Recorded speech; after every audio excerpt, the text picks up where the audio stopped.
This is the brand new Suunto Vertical 2. It's Suunto's most expensive flagship adventure watch, and I've been wearing and testing this watch out now for a couple of days, and in this video, I want to share my initial thoughts and opinions on what I think about it so far in that short amount of time. If you missed it, I posted a video about a week ago when this watch was announced, talking about all of the new things before I actually had it in my hands. And to be honest, I was a little bit harsh towards the Vertical 2 in that video, simply because I didn't really understand where this watch fit into the current Suunto lineup. And that's mainly because it's just so different compared to the previous Vertical 1. But after using this watch for a couple of days, I feel like my opinions have changed on it slightly. The thing about the Suunto Vertical 2 here is that this watch is nearly identical to the Suunto Race 2 here, which launched about a month ago. At a software and feature level, these two watches are basically the same thing. There's really no difference between them. They have the same health and wellness features, the same training tools, the same sleep tracking, the same recovery advisors, and all the things, the weather widget, it's all the same. And even under the hood on these watches, they're the same there as well. They both have an updated chipset that make them incredibly snappy and responsive, and unlike the past Suunto products, there's really no lag or hesitation when you use these watches. Now, because these two watches are essentially the same thing, I'm not going to beat a dead horse and dive through every little menu item in detail, because if you want to learn all about that, you can go watch my Suunto Race review that I posted about a month ago with all the details where I go pretty in depth and learn all about it. Because everything I say in the Suunto Race 2 review also applies to the Vertical 2. Again,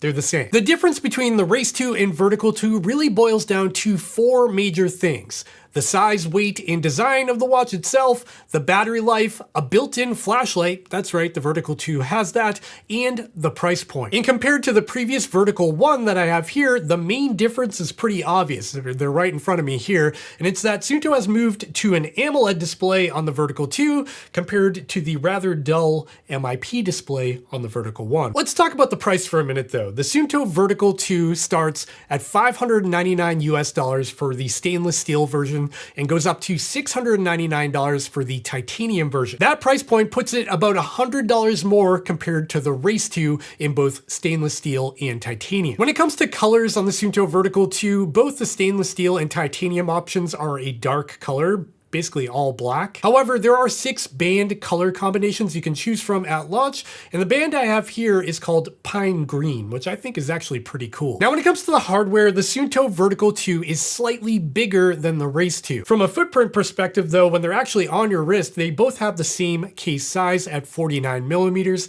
The only difference is their thickness, where the new Suunto Vertical 2 is 13.3 millimeters thick, and the Race 2 is 12.5 millimeters thick. 13.3 millimeters thick is still not crazy thick though, and it's right in line with a lot of competing watches like this Garmin Fenix 8 here. The Vertical 2 is also slightly heavier by about 10 grams. For example, this stainless steel model I have here is about 87 grams. This Race 2 model I have here is 76 grams. So not 10 grams exactly, but pretty close. When it comes to looks and aesthetics between the Race 2 and Vertical 2, there's a slight difference there as well. Where the Race 2 is like super minimalistic around the perimeter of the watch, you can see there's no accents or indents. There is a little Suunto logo at the bottom here, but not much else on top of that. The Vertical 2 has a little bit more flair. The bezel has these little indentations on it for accents. The accents are around the bottom here. Again, we have a little Suunto logo, but to be honest, it looks a lot like the previous Vertical 1. The bezel design and everything is pretty similar. I will say, from all of the watches I've reviewed on this channel, I actually really like the design and aesthetic of these watches. They just got this like really sleek and futuristic look to them, and I really like having them on my wrist just from a straight up looks perspective. There's just something about them. They're very understated. They have really cool watch faces, and they just look good. I'll leave it at that. If we flip the watch over, we can see another welcome update to the Vertical 2 is the updated charger that we saw on the Race 2 as well. If you're a Suunto user and you had the Vertical 1, you know what I'm talking about. That charger was awful. It was hard to align. It didn't go on properly a lot of times. Sometimes it would fall off.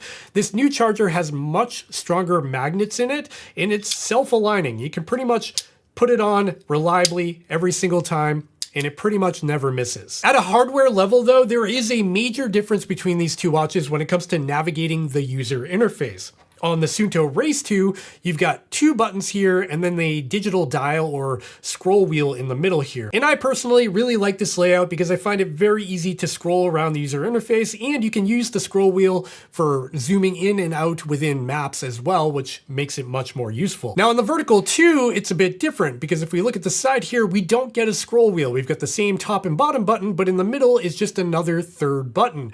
And to navigate around this watch, you do need to just scroll up and down using the buttons, just like we would in the past on the Vertical 1. Now, in my opinion, navigating with the buttons isn't terrible and it's perfectly functional, but I do prefer the scroll wheel. It's just a little bit easier in my opinion, especially when it comes to zooming in and out of maps. But I think Suunto did this by design because if you are buying the Vertical 2, you're maybe going on an expedition or something where you might be wearing gloves. I think the buttons would be more reliable to press compared to the Race 2's digital crown. But that difference is really going to boil down to your personal preference. Like I said, I kind of lean towards the scroll wheel, but the buttons work fine as well. Now, under the hood on both of these watches, we do get 32 gigabytes of internal storage, and that's mainly for downloading offline maps through the Suunto app. Unfortunately, that 32 gigabytes of storage can't be used for offline music to pair with earbuds and go for a run without your phone and still listen to your podcast or whatever. In my opinion, this is a really strange decision that Suunto's made on their flagship watches because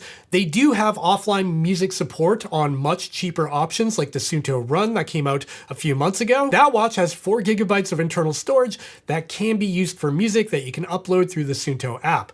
Not here for whatever reason. And yeah, I get that these are more serious adventure, outdoorsy type watches, but I think even in that application, people might enjoy being able to pair their earbuds to their watch. Hey there, quick interruption. If you're enjoying this video so far, I would really appreciate it if you went down and gave me a thumbs up and subscribe to the channel down below because that really helps me out. Okay? Back to the video. Okay, next up, let's talk about the controversial topic of the AMOLED display. I feel like this is sort of a big deal because on the previous Vertical 1 here, I feel like the MIP solar display really defined this watch in the product line from Suunto. Like if you wanted an AMOLED display, you would buy the Race line. If you wanted the MIP display, you would buy the Vertical for the crazy long battery life and all of its benefits. Just looking at my table here, if you don't know what an MIP display is, essentially it's a very low power state display called memory in pixel that's a lot like an e-ink reader or a calculator or something like that. The benefit to this type of display is that they're very power efficient, but they're also inherently always on. Even when the backlight turns off on this watch, you're still able to view what's going on the display. Now, of course, there are downsides to an MIP display as well. They're not as bright or as vibrant. They can be hard to see in challenging dimmer conditions. In this particular MIP display on the Vertical 1 is also not the highest quality. It's a little bit washed out. Jumping over to the Vertical 2 here, it's much different. I mean, you can see that right off the bat. This watch features a 1.5-inch touch-enabled AMOLED display. And this AMOLED display in particular is insanely bright. It gets up to 2000 nits of peak brightness. Now, if we look at the Race 2 and the Vertical 2 side by side, you can see that they share the exact same display. And that's really what tripped me up when I first heard about the Vertical 2 because, like I said, that MIP display really set the product line apart. Even though the choice to go with an AMOLED display on the Vertical 2 had me a little bit confused at first, after using the Vertical 2 side by side compared to the Vertical 1, I can say wholeheartedly I much prefer using the Vertical 2 with its AMOLED display. This display is fantastic in just about any lighting condition. You could be in direct sunlight at off angles and the worst case scenario with the sun shining down over your shoulder, and you can still read what's going on the Vertical 2. So while I do think some of you out there are diehard MIP users and really want MIP, and I understand that, I do think if you like the idea of the Vertical 2 and you want the other added benefits of it, it shouldn't be a showstopper for you. After you use AMOLED, you may never go back. That's just my opinion. It is kind of sad though, because there is some nostalgic allure to that MIP display, and from what I understand, Suunto is not going to be using MIP on any of their devices moving forward after this point. Okay, now that we've talked about the display on the Vertical 2, let's talk battery life, because they do go hand in hand. The original Suunto Vertical 1 was an absolute monster when it came to battery life. I feel like I never had to charge this watch. It would go weeks, if not months at a time, and then I'd be like, oh, my battery's low, I should probably charge it. And again, that was mainly thanks to having the MIP display and the solar functionality around the perimeter of the display. Here is a solar panel, so if you got enough sunlight, it would just last forever. Jumping back to the Vertical 2 here, because this is AMOLED, there is no solar option available, which is kind of a bummer, but I kind of understand why they had to do that. With that being said, the battery life on the new Vertical 2 is also super impressive. In fact, at this point right now in the market, I think this watch might have some of the best battery life available for an outdoor adventure watch. It probably can only be beat by something like the original Vertical 1 or the Garmin Enduro 3. And again, both of those watches have solar and are MIP displays. To visualize the battery life on the Vertical 2, I whipped up this little comparison chart to try to help you out. As you can see, as a daily smartwatch in typical use, the Vertical 2 gets about 20 days of use, which is about 10 days less than the original Vertical 1, or about 40 days less if you compare it to the Vertical 1 with solar and getting tons of sunlight. Yes, that is a significant difference when it comes to like everyday smartwatch use, but 20 days is still pretty solid. However, when we move into GPS on battery life, when you're actually out on your hike or trail run, that's where the tides shift a bit. With the Suunto Vertical 2 in its performance GPS mode, which is the most accurate and multi-band enabled, we're still getting a whopping 60 hours of use on a single charge, even with the always on display turned on. And that spec is actually the same as the Vertical 1 and 10 hours longer than the Suunto Race 2. Moving down the chart though, we can see that the Vertical 1 does have a significant advantage if you drop into the lower power modes like endurance mode. That will yield a ridiculous 90 hours of use on a single charge with single band GPS. In the same mode on the Vertical 2,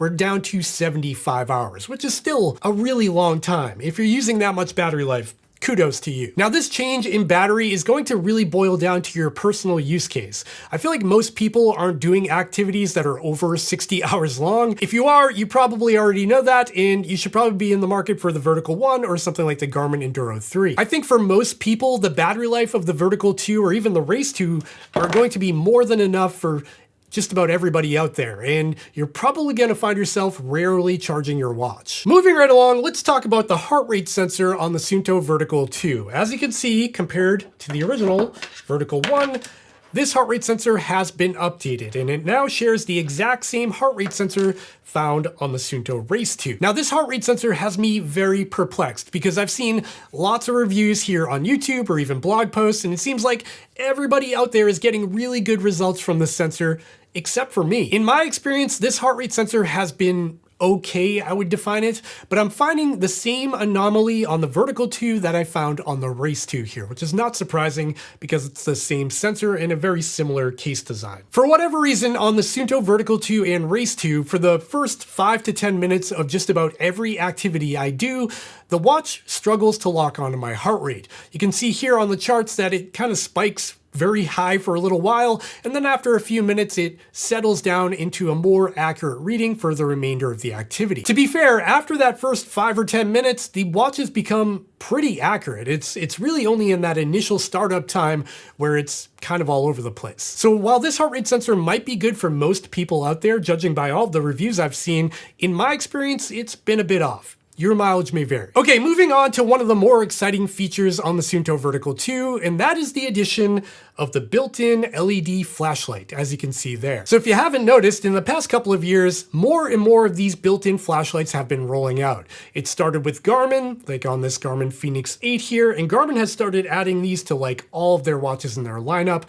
Then it went to Amazfit with the T-Rex 3 Pro, adding a flashlight to that watch, and now we have one here on the Suunto Vertical 2 as well. Now, these flashlights are incredibly useful, but probably not in the way you might think. I think most people think you're gonna like go hiking and navigate a dark rock corridor with a flashlight on your watch. That's typically not what I use it for. What I find the most value in these flashlights is like all the other tasks in life. If you drop your keys in your car, you're navigating a dark hotel room, you're trying to find something in your closet, that's when these flashlights are just incredibly useful because they're already attached to your body. Now, when it comes to using the flashlight on the Suunto Vertical 2, it's a little bit clunky at this point, and I'm really hoping they can refine it in software in the future. For me, I've mapped the flashlight function to this top button here, so all I have to do is touch and hold it, and as you can see, the flashlight just turned on.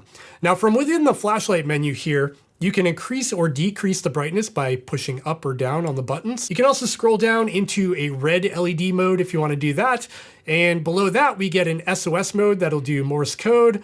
And then we have a breathing mode, which will slowly strobe the light up and down, as you can see there. And finally, we have this alert mode, which just flashes the red LED. When you do access the flashlight though, the part I found kind of clunky is turning the flashlight back off. So if we look at my Garmin watch here, if I double tap the button, flashlight on. If I double tap again, flashlight off. As simple as that. If we go back to the Suunto Vertical 2 here, to turn the flashlight off, I push the middle button here, the light turns off, but I don't go back to my watch face. So now I'm stuck in this menu state. To get back to my watch face, I have to scroll down and then click back. I don't really understand why. Like, as soon as the flashlight turns off, I just expect to go back to whatever I was doing. The way I want this flashlight to work is essentially to turn it on, I want to long press just like that, which it already does do. But to turn it off, I just want to long press again and have it go back to the watch face. But that's not how it works now. Another thing to mention is that when you are actually in an activity like I am now, I just started a run on the Vertical 2, I can still access the flashlight if I want to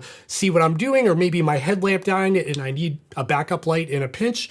To do that though, you can't hold the top right button like you would before. You actually have to go into this control panel menu, scroll all the way down, find flashlight. Now it'll turn on. I'm still in my activity in the background, and now I can use the flashlight. Again, a little bit clunky. I wish I could just long press that top button to make the flashlight turn on mid-activity. Now, when it comes to brightness of that built-in flashlight, I have noticed it's not quite as bright as the flashlight on the Garmin Fenix 8 or even on the Amazfit T-Rex 3 Pro. I'll try to show you some sample footage of what I'm talking about, but I have noticed that the Suunto Vertical 2 does cast a very wide and diffused beam, which is a good thing. It really opens up the area where you can illuminate. However, the middle of that beam just doesn't get super bright compared to these other watches. Let's briefly talk about GPS accuracy with the Suunto Vertical 2. It's the same as the Suunto Race 2, and that's to say it's quite good. Comparing it side by side with my Fenix 8 here and a couple of other test devices, things are looking really good in that department, and that's not a surprise to me because I've gotten really good results from just about every recent Suunto launch when it comes to GPS accuracy. That's all I'll say about that. Okay, we've reached the point of the video where I want to talk final thoughts on the Suunto Vertical 2 after using it for a short amount of time and what I think about it so far. Ultimately, the Suunto Vertical 2 is essentially the Suunto Race 2 on steroids. It's $100 more, it gets a bump in battery life, a more substantial feeling build, a little bit more flair in terms of the design and aesthetic, and the built-in flashlight. The question is, are those reasons enough to spend another $100 compared to the Race 2? And I think if I tried to put myself in that position, choosing between these two watches, I personally would say yes, mainly because I love having the built-in flashlight and the extra battery life is just a nice added perk. On the other hand, the titanium model of this watch is $699, which is very expensive for what you're getting here. There's so much competition at or below that price point that it puts the Vertical 2 in a challenging situation. In some ways, I like how Suunto is still focused on producing sort of no-fuss watches that just get the job done without too many extra bells and whistles, but I also feel like in today's day and age, all the new smartwatches coming out at this price point have things like a speaker and microphone or offline music support or more detailed maps with things like map labels. We're not getting any of those things here on the Vertical 2 or the Race 2. So who is this watch for? I think this watch is straight up designed for those who partake in crazy long outdoor adventures like ultra marathons, backpacking, through hiking, multi-day expeditions, that sort of thing. But I also think a lot of people will be drawn to the simplicity of this watch and its aesthetic as well, because it is really, it's a sexy looking watch, I'm not gonna lie. But if you do have $699 in your pocket, there's a lot of other options out there. It's really gonna boil down to your personal preference. It's a great watch, it does a lot of things well, it's gonna come down to you. But that's just my opinion and I'm just some guy here on YouTube. Now I wanna hear from you in the comments down below. Did you pre-order the Suunto Vertical 2? Do you have a Race 2 and wish you bought the Vertical 2? Or do you have $699 US in your pocket and you're thinking about something else? Let me know all of those things in the comments down below. I would love to hear from you. After you're done commenting down there, make sure to check out the video description down below where I'll have affiliate links over to Suunto, to the other watches I mentioned in this channel, and all of those links do help support this channel, and they cost nothing extra to use, so you might as well use them. And after you're done shopping, also check out all of the links to my other social media accounts, like my podcast, my Instagram, my threads, and my merch store where you can pick up some sweet Chase the Summit swag. And of course, don't forget, this part's very important, to give me that thumbs up and subscribe to the channel down below so you don't miss more videos from me in the future. And with that, we've reached the end of this video. I hope you found it useful, and I'll see you in the next one. Bye.